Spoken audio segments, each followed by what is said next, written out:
Hi, I'm Buttu from freefincal.com, and in this video let's talk about how one should manage money if they do not have regular income. Now this is a question that many people have asked in the past few years. I never bothered to address this because probably because I thought it's not very different from the situation is not very different from those who have regular income, that is a salaried income that hits their bank account every month. So, typical people who do not have regular income, well, immediately you may think of businessmen or people who live off contracts. That is, they have to secure contracts from an agency or a company, and these contracts will take time. And so, from one contract to another, there can be a gap of a quarter or even 6 months, and then they get that big amount. But you'd be surprised that typically chartered accountants also do not get regular income. Even though they work for big clients, they may not be paid regularly unless they have some kind of an arrangement to get that regular income. They have a contract to do that. Also, another type of people are research scholars. There is PhD students, especially those who work with who get the stipend from CSIR. I think they have a gap of a few months, maybe even 6 months before they get the stipend. Thankfully, in IIT, we have a scheme where the IIT pays them upfront and then gets it back from CSIR and so on. So it's not just business people. There's a whole lot of people who do not get regular income. I think they're just as high in weight compared to those who get salaried income. If you actually dig deep, farmers, for example, don't get regular income. But the ground rules are not very different. If I have never. I've always been salaried in my life, so I'm just trying to put myself in the shoes of a person who gets irregular income and trying to answer this. So the first thing I would say is that there is no distinction between regular expenses and emergency expenses for the person who has got who's got irregular income. That is, if I get a salary, since that money is coming in regularly, I will manage my regular expenses, my groceries, etc., travel, etc., with that. And then if I have unexpected expenses, I'll have an emergency buffer, and then I will draw from that for unexpected expenses. But this distinction, I think, goes away for a person who does not have regular income. And I wanted to say something, I lost the train of thought. Anyway, it will come back to me. So these are 6 steps for managing money. So first thing I would recommend is, don't worry about investing, don't worry about saving anything. First focus on building a buffer of 12 to 15 months worth of money equal to your, that is 12 to 15 times your monthly expenses. But build a buffer equal to that much, 12 to 15 times your monthly expenses. And this buffer will help you handle your regular expenses. It will take time for you to build it, but build it. Take however long it takes. And then if you take on EMIs like car loan, vehicle loan, home loan, etc., then you must have at least 3 to 5 of those EMIs in hand. That is, you must add it to that buffer at all times.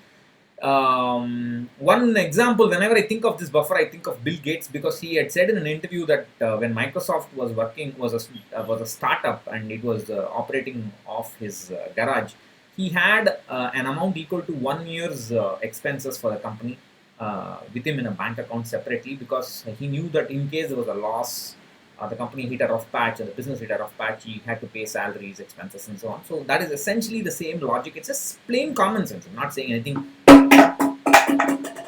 I told you I'm clumsy and a dropaholic, so I just dropped. So I'm going to drop my mobile. So it's just plain common sense. That's what I wanted to say about Bill Gates.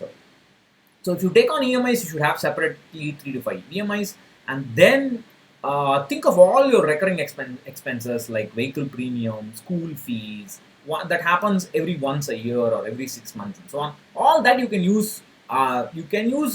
You can either straight away pay from the buffer, or you can set up an RD from the buffer, and so the money gets transferred from the buffer to that recurring deposit. And so if I have, so for example, this is May. So suppose I start a recurring deposit 30th May 2019.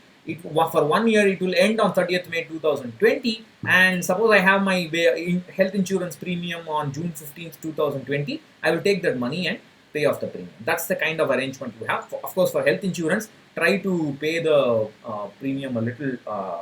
Try to have that money ready with you a little earlier, because in case you want to port from one health insurer to the other, you can't just wait for the last minute and do it. You should have 45, 50 days, maybe even 60 days time. So it's better to have a little gap.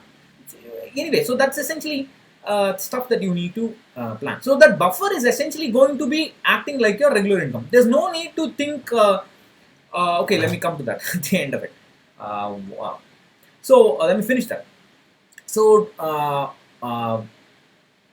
don't worry about investing. Make sure your regular expenses, your loans, and your recurring expenses are first handled or streamlined first with this system. You have this buffer, and that should be able to handle it. You don't worry about when your next batch of income will come. Until you get to that kind of a system, until you are comfortable and you are not hoping, oh, I want to get that next contract, I want to get it soon, you should not worry about that. Until you get into such a mode, don't worry about investing or even saving. Once you have built this comfortably, then you start worrying about your short-term goals. In 2 years, I want a new car. In 3 years, I want to go on an international holiday, and so on. Anything 3 years, 5 years, even 7 years, you can simply use a liquid mutual fund or use recurring deposits, and then plan as and when you get extra money from next batch of income, the next batch of income, you can just keep adding some money into the liquid fund for these short-term goals, and you just save for them separately. Once that is in place, then you look at your long-term goals, and you just invest whenever you can. That is all. Take PPF for example, for your retirement. Use PPF. Just invest whenever you can. Once a year is enough for PPF. And you same asset allocation rules, everything. For example, if your retirement is 25 years away, invest 40% of, let's say you get money every 4 months, or every 3 months, or every 6 months. Whenever you get money, take 40% of it, put it in a PPF, take 60% of it, put it in a equity mutual fund, or buy stocks. That's it.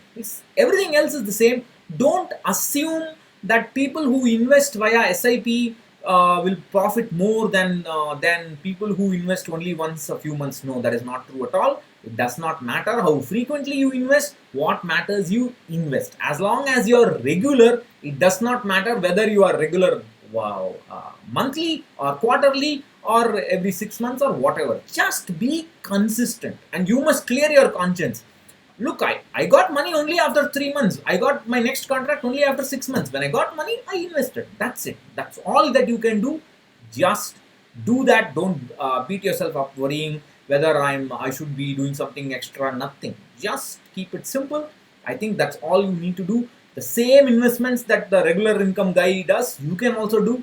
There's no difference. Just that you have to, the frequency of investments will be different, but you have to make sure, unlike the regular income guy, you have to make sure all your monthly expenses are handled, your emergencies are handled, your EMIs are super pakka. They have to be. Even if you don't get your contract, one contract gets missed, you should still be able to pay the EMI. So that is the kind of mindset that you must have, and you must build towards it.